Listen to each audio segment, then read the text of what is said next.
सबसे प्रथम बिरहा श्रोता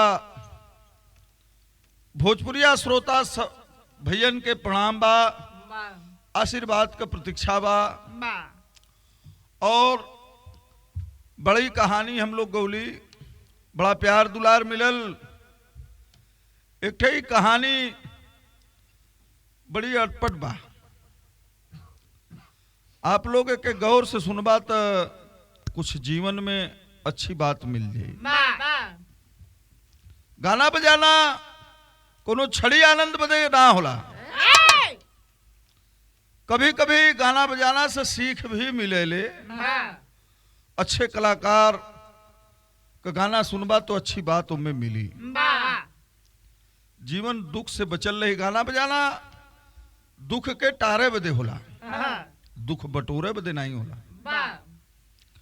तो इस कहानी में कवि जी 4 लाइन भूमिका में संकेत कैले। कैसे मास्टर?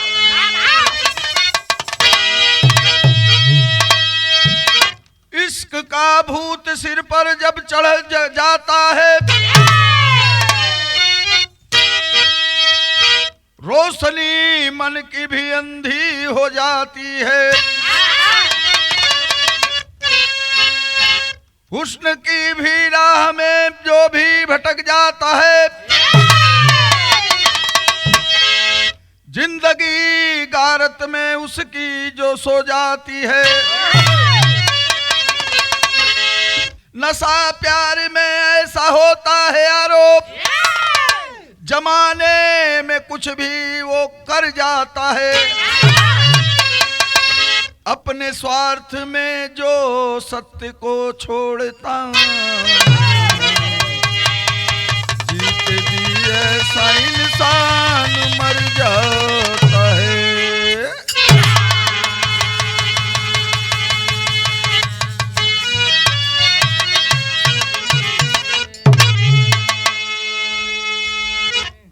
इश्क करना कोई बुरी बात नहीं, लेकिन सिस्टम से। क्या बात है, यह तो मैं सोचता है। अगर अलग ढंग से केहू करी तो ओकर परिणाम, ओकर अंजाम गलत हो। कवि जी का कलम यह संकेत कैले बा बिरहा में कि इश्क करा लेकिन सही ढंग से। दो दिलों का मिलन, कितनी अच्छी बात कवि ने दर्शाया है कि दो दिलों का मिलन ये कोई बुरी बात नहीं है। क्या बात है। लेकिन जब दिल से दिल मिले तब निक बात है।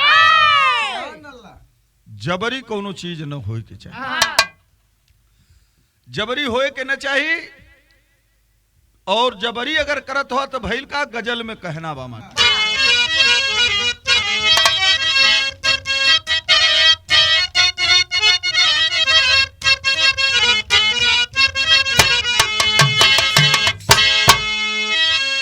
बस एक और दुनिया है, अरे बस एक और दुनिया है इसी संसार के नीचे।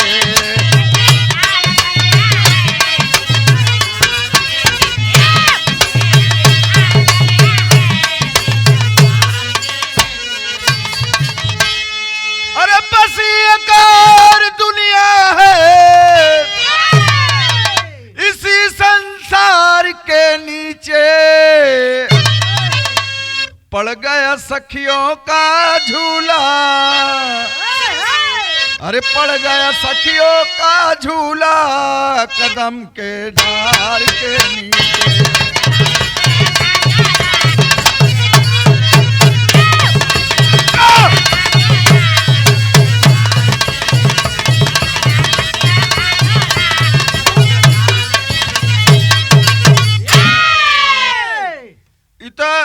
छड़ी आनंद बदे रहे। कवि जी ने 2 पैसे की स्याही से कितनी ऊंची बात लिख दिया, गौर करिएगा।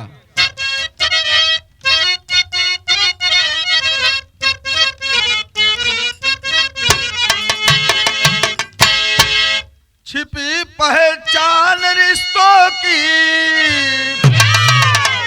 अरे छिपी पहचान रिश्तों की जमाना ऐसा आया है।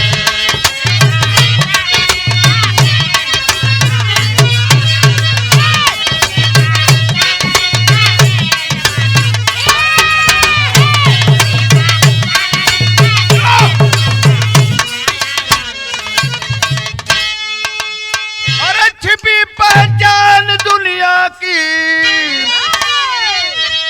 अरे छिपी पहचान रिश्तों की जमाना ऐसा आया है।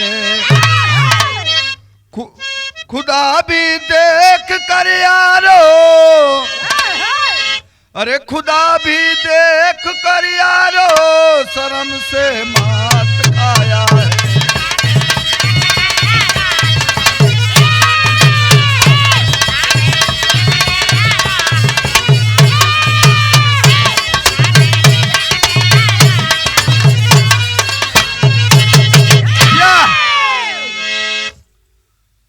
ऐसन कर्तव्य लोग करत हों कि भगवान शर्मात हों, ईश्वर खुदा शर्मा रहा है। और सबसे बुद्धिजीवी यह सृष्टि पे कुछ रचना भइल तो वो इंसान। 20 अंगुरी हो, कुल में फोल्ड हो, नाक हो नीचे, अगर ऊपर हो तो पानी जितना बरसत कुल नाकी में चला जाए। जिए के 3 साल मर जाता 3 दिन में। मुंह बा दांत न हो तो खाए का मजा न पौता है। कान हो सुने के बदे, अगर कान न हो तो सुने बिना मर जाता है। अगर इतना सिस्टम लगा के प्रकृति बनौले हम तो हैं, यह कुल अत्याचार करे बदे कि प्रभु के बताए हुए रास्ते पे चलने के लिए विचार करिए, सोच बदल दीजिए। मॉडल इंडिया के चक्कर में मत पड़िए। बच्चियों को संस्कारदार कपड़ा पहनाइए, संस्कार के दायरे में रखिए। कुछ तो दरिंदे पैदा हैं, कुछ आपकी हमारी कमियां हैं। और अधकटी पहनावा चाहे फूल कटी पहनावा, लेकिन संस्कार के अंदर पहनावा। और अगर संस्कार के अंदर न रहब तो लड़का ना मर्द न हो जी। और मर्द तो रही ना गल हो लमसम। यह बदे कि अगर ऐसा दरिंदगी करते हो तो वो कौन काम को मर्द हो। मर्द होतन तो डोली सजा के ओकरे दुआरे जातन बियाह के लिए होतन। आजकल तो भगाए के लिए आवत है।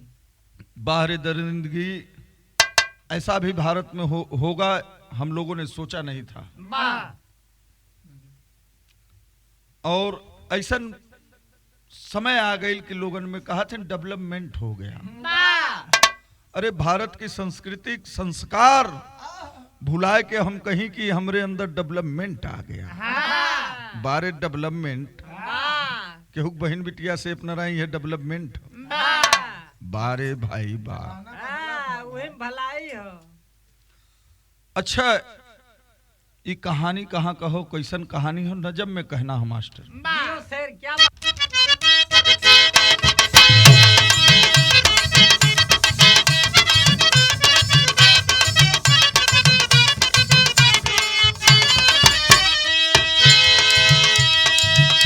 पटल पर विश्व के भारत का जो नाम होता है, धर्म और निष्ठा का सम्मान जहां होता है।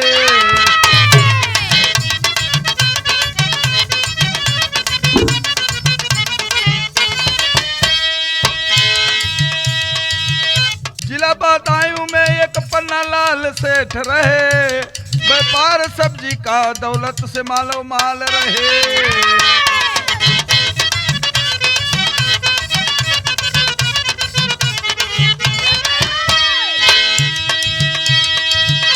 एक ही बेटा मोहन प्राणों से जो प्यारा था, एक ही बेटा मोहन प्राणों से जो प्यारा था, बीए का छात्र जिनके जीवन का सहारा था।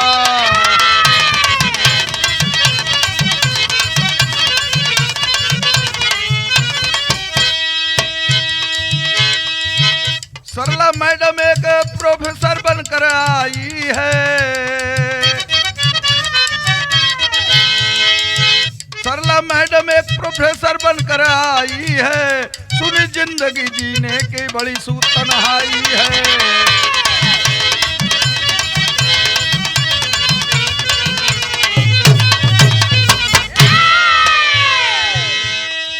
रहने के लिए जब कहीं ना ठिकाना मिलता, पन्ना लाल का तब भाड़ा पर मकान मिला।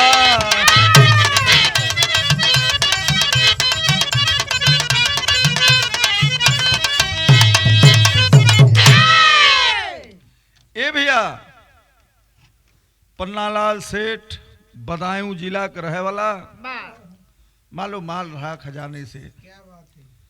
बीबी साथ छोड़ दे रहे, तन्हाई में जीवन चलत रहे, सिस्टम से जिंदगी चल रही है।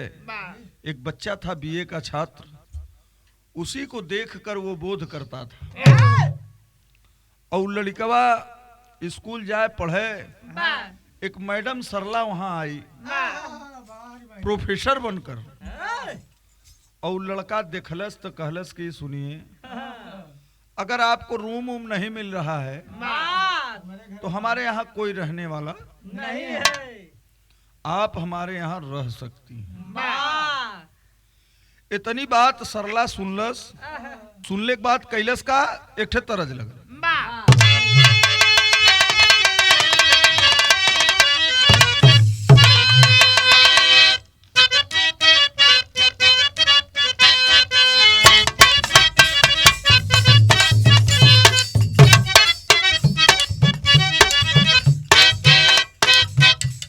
तरज का कहत बा, कोनो मेहरारू अपने मर्दे के धोखा देत बा, और जब धोखा देत बा तो मर्दवा के कुछ शक बुझाई। रान पड़ोसी के मर्द जौन रहे उन्हन के शक लगल, और शक लगल तो कहत का हुआ, गोरिया दहली गजोधर के धोखा,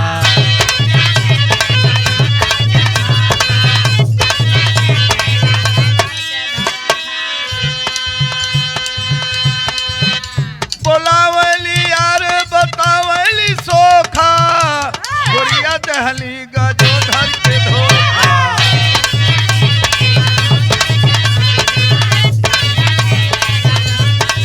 दिल में धस गईली सेठ के सूरतिया,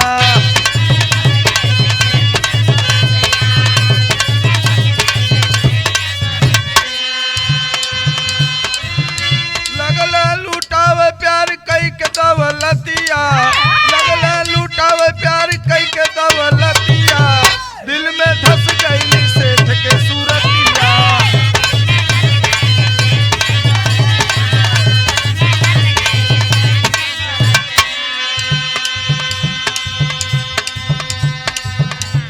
आधी आधी रतिया संगे लूट लहरिया,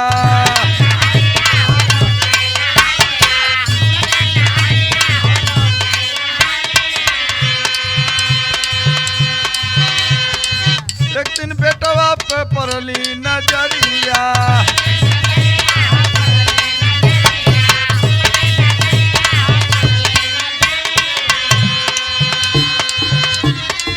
खिड़की से वीडियो बनावत बखतिया, खिड़की से वीडियो बनावत बखतिया, दिल में धस गईली सेठ के सूरतिया।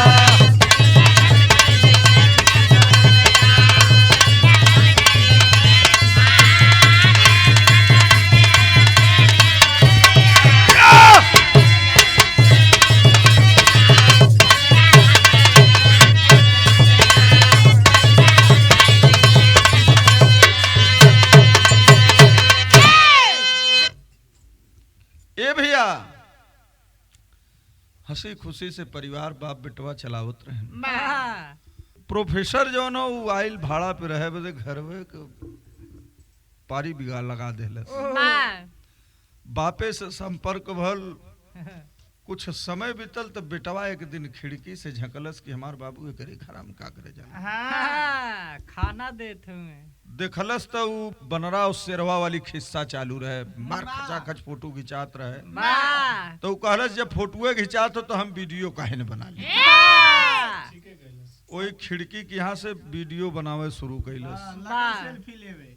जब वीडियो बना लेहलस तब गलीमत नहीं हो देत बा। आड़े बीड़े मिले अपन वीडियो दिखावे और टार्चर करे। टार्चर करत बा तब से भइल का एक ठे तरज लग गई।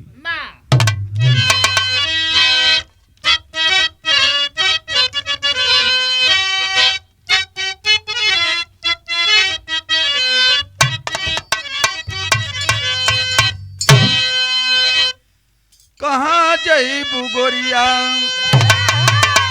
अरे कहाँ जईबू गोरिया, नजरिया लड़ाई के।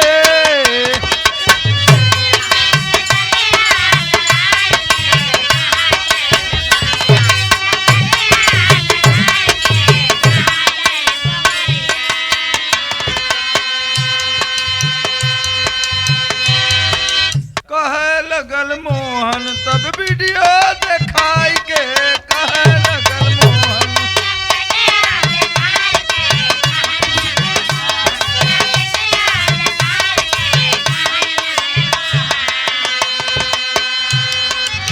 प्यार करे हम से कोरा में आई के, अरे प्यार करे हम से कोरा में आई के। कहे लगल मोहन तब वीडियो दिखाई के।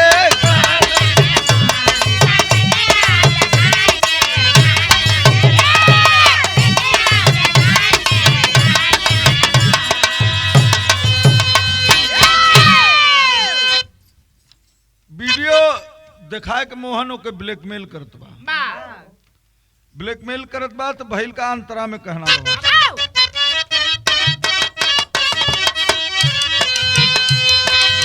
मोहन कहत बा सरला से, हमरो जवानी बा तोहरो जवानी।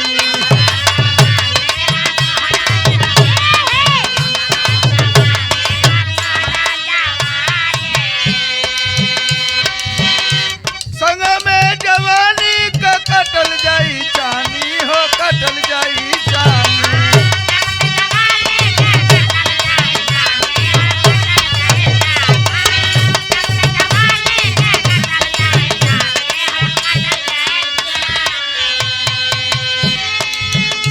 सुतल खटिया पर तकिया दबाई के। कहे लगल मोहन, अरे कहे लगल मोहन तब वीडियो दिखाई के। कहे लगल मोहन,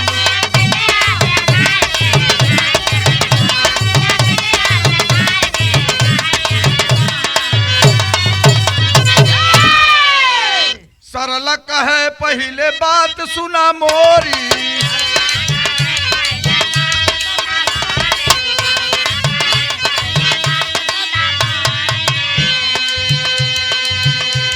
बाबू तोहार बाट बिचवे में रोरा।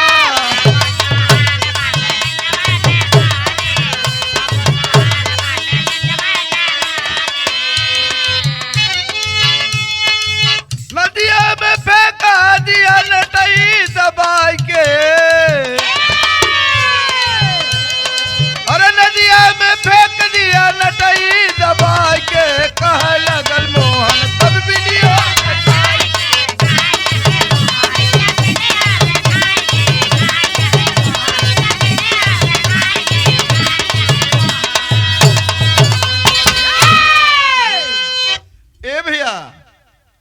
सारी बात के मोहन समझ लेलस, दिखा देलस कि देखला सरला तू जवान हम जवान, वो बुढ़वा के चक्कर में का फसल।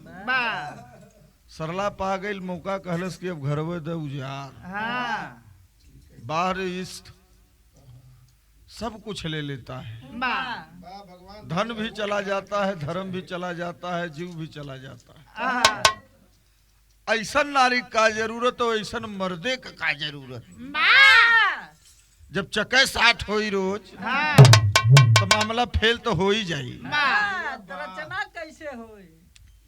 अरे भाई रचना तू करा, अब साठा में हवा पाठा खेला, फ्री हवा ऐसा जौने मन चाहे वह तो हूँ करा।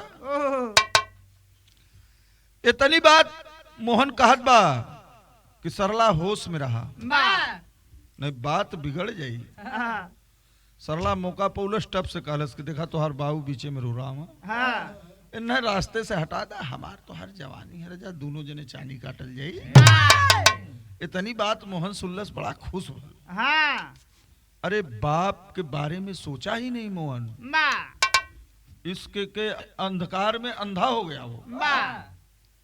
पट देनी बिना सोचे बिचारे जे कोनो काम कर दे तो धोखा खा जाई। हाँ सोचल समझल फट से अपने बाबू के संगे चाल कह गल। चाल कह गल तो भैल का तेरी में कहना बा।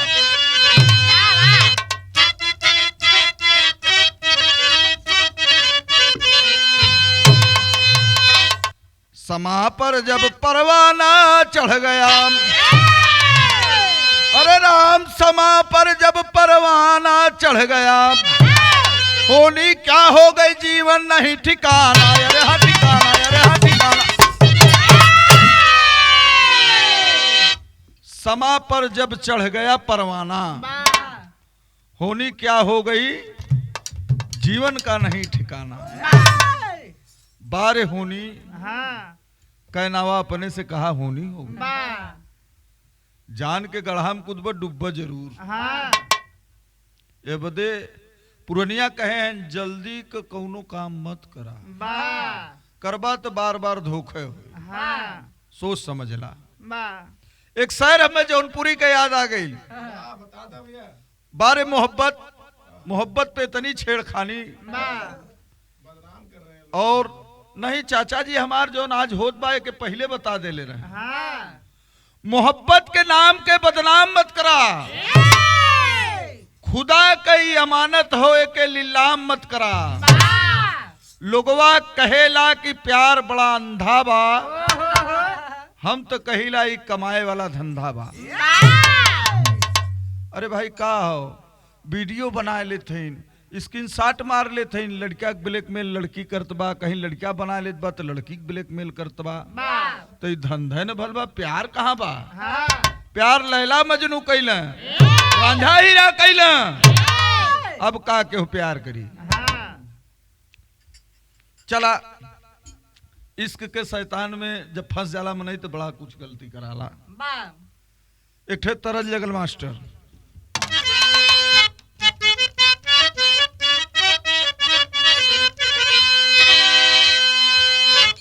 इलाहाबाद का बड़ी नाहर तर्ज हुई। बारे राम कैलाश दा, ये लोग केवल बिरहा के लिए बनाए ही गए थे। जौन ये लोग कह के गई ना के हमने ढूंढ थी। अरे जवन मा जायाम के चटनिया में, अरे जवन मा जायाम के चटनिया में, तवन सो अधनिया में नाई।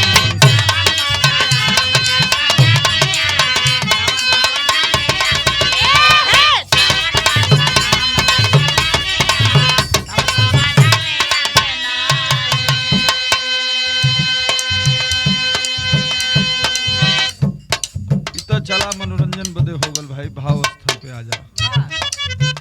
हवस वाली फैलल ची नगरिया,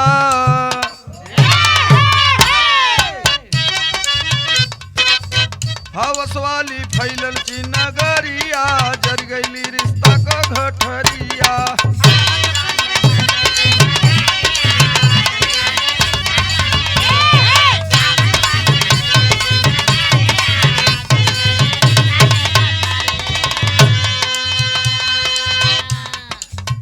बाप का दौलत लगल लुटावे,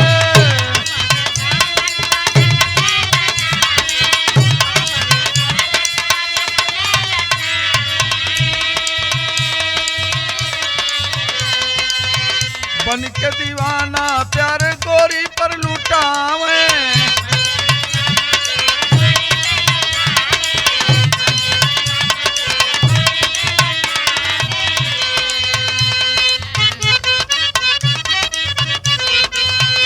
जरी गईली रिश्ता का गठरिया, नामे लिखी दिहल बखरिया, जरी गईली रिश्ता का गठरिया।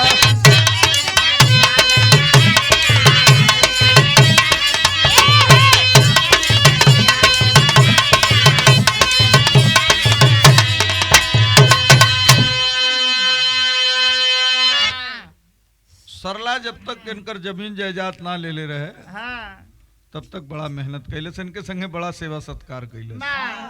एक दिन अपन माया फैला के कुल बखरी उखरी अपने नाम करवा लेलस। जब करवा लेलस तो भैल का पहपट में कहना बन जियो सर।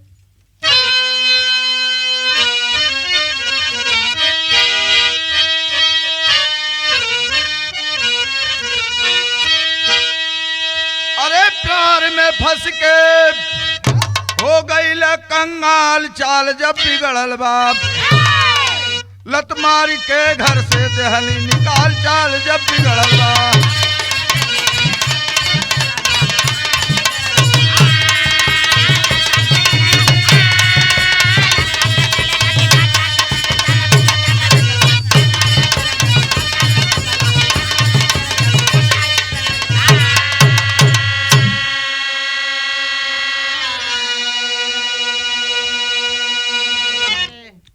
तड़पत रहल एक दिन भूख के मारे हो रोटी खातिर द्वारी द्वारी हाथ पसारे हो।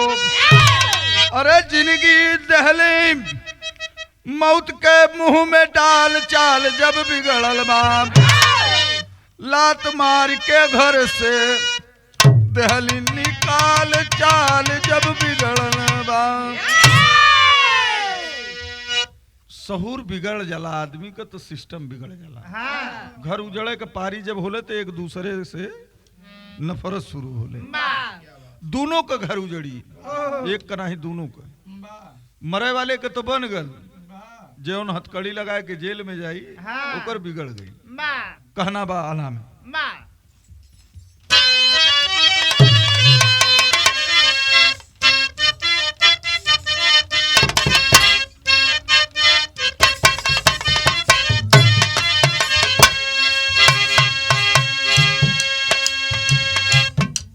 सागर से गहरा होला प्यार का सगरवा भैया।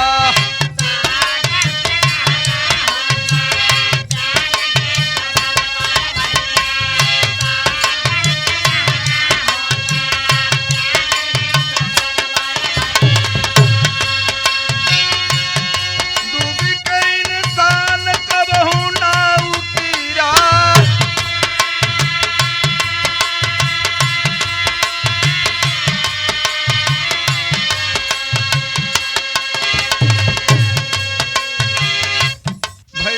सिलाकत पह चान हो गई भैया।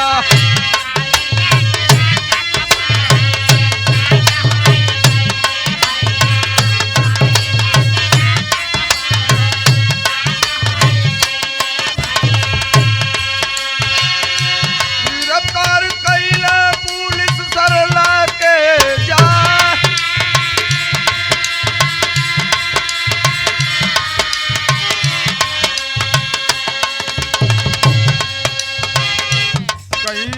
कड़ाई सगरो भेदवा बतवलिए भैया।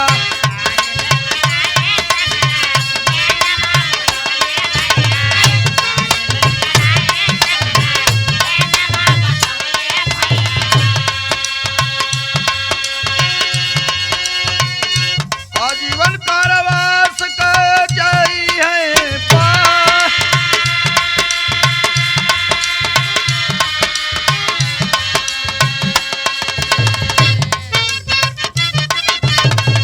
भयल छानबीन जब सागर कमैया भैया।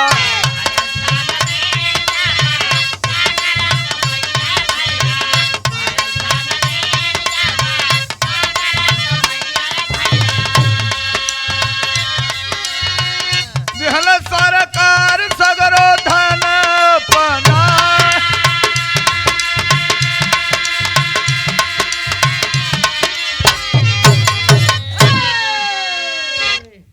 जब सेठ जी का लड़का खत्म हो गया सारे लोग जुटे हैं क्यों कहत बारे यार पन्नालाल सेठ का बेटा हुआ बा यार।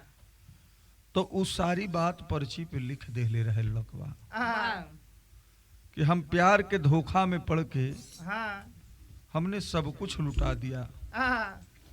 और सारी चीज को लुटा के आज मैं अंधा हो गया, बेकार हो गया। जब बेकार हो गया, कोई सहारा नहीं रहा मेरे पास। लास्ट रास्ता मुझे यही दिखाई दिया कि मैं मर जाऊं, इसके सिवा मेरे पास कोई रास्ता नहीं। और वह कह गल बेचारा, चिट्ठी लिख देलस। चिट्ठी जब मिलल, लोग पढ़े लगल, पुलिस आयल शिनाकत कैलस, बाहरी प्रशासन के लोग जियो जहान से लपट कर शिनाकत किए। जब शिनाकत कैले तो सरला उम्मन दोषी पकड़ाई। दोषी पकड़ाइल तो भैल का खड़ी में कहना बा,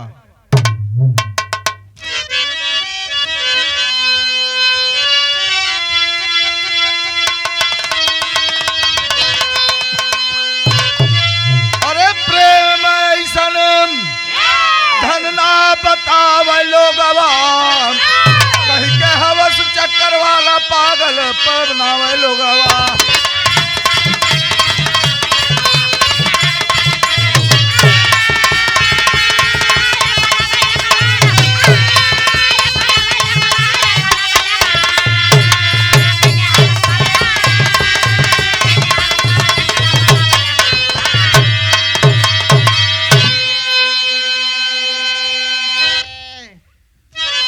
प्रेम ऐसन धन लोग बतावल और यह कह के लोगन के पगलावावल।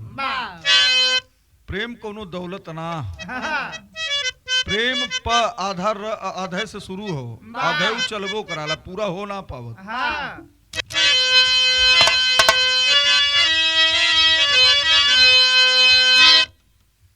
करनी का फल सबके भोगे के परी हैं, जैसन जो कर्म अपने जिंदगी में करी हैं। प्यार के धरती पर नाही बाजो गवा, तो काहे हवस के चक्कर में पागल पागल रोगवा।